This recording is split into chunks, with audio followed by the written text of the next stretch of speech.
এসেছি বর্ধমানের 108 মন্দির, শিব মন্দির, কালনা 8 মন্দির। সেখানকার মুহূর্তে এখনকার সেখানকার পরিবেশ আমাদের তুলে ধরছি। নন্দী মহারাজ, আজকে বৃষ্টি ভেজা দিন।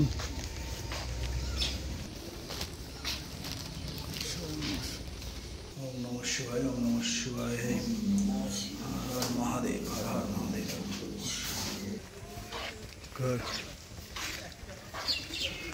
সুন্দর পরিবেশ এবং দেখছেন চারিদিকে শিব মন্দির, মাঝে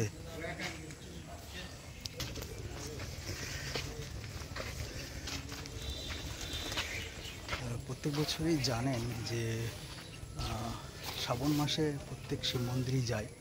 এবার বিশেষ করে টার্গেট নিয়েছি যে বীরভূম, বর্ধমান এবং নদিয়ার জেলা যে শিব মন্দিরগুলো আছে প্রাচীন, সেগুলো দর্শন করা।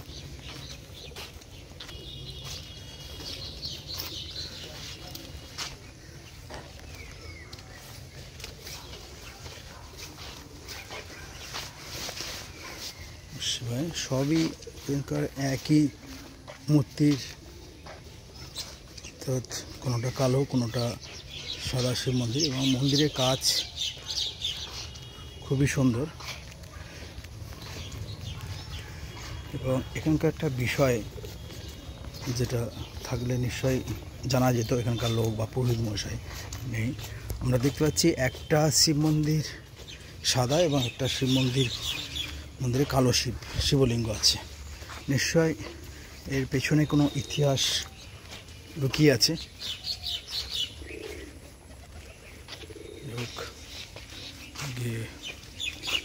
আবহাওয়া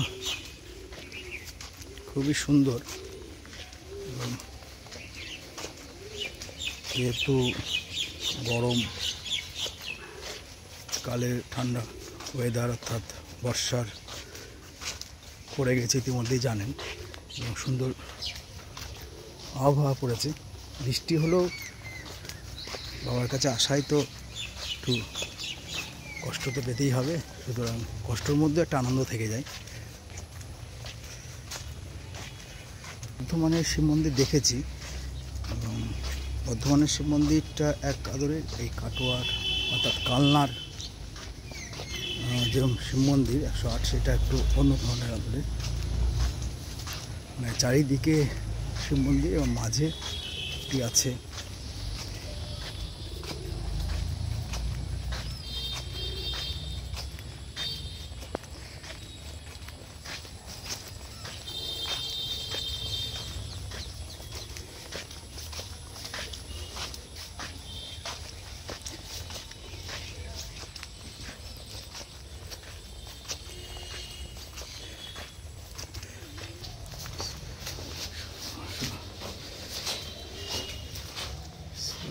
শিবায়।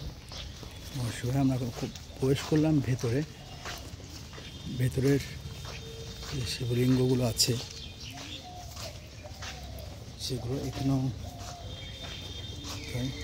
এখানে পুজো করছেন সবাই। তবে এখানকার ভেতরে যে শিব মন্দিরগুলো দেখছি, অর্থাৎ শিবলিঙ্গগুলো দেখছি, সেগুলো সবই সাদা। আমাদের আগেই বলেছি এর ভিতরে বা এ নিয়ে কোনো ইতিহাস অবশ্যই আছে, সেটা অজানাই থাকলো। নিশ্চয় জানার ইচ্ছা এবং আগ্রহ থাকলো।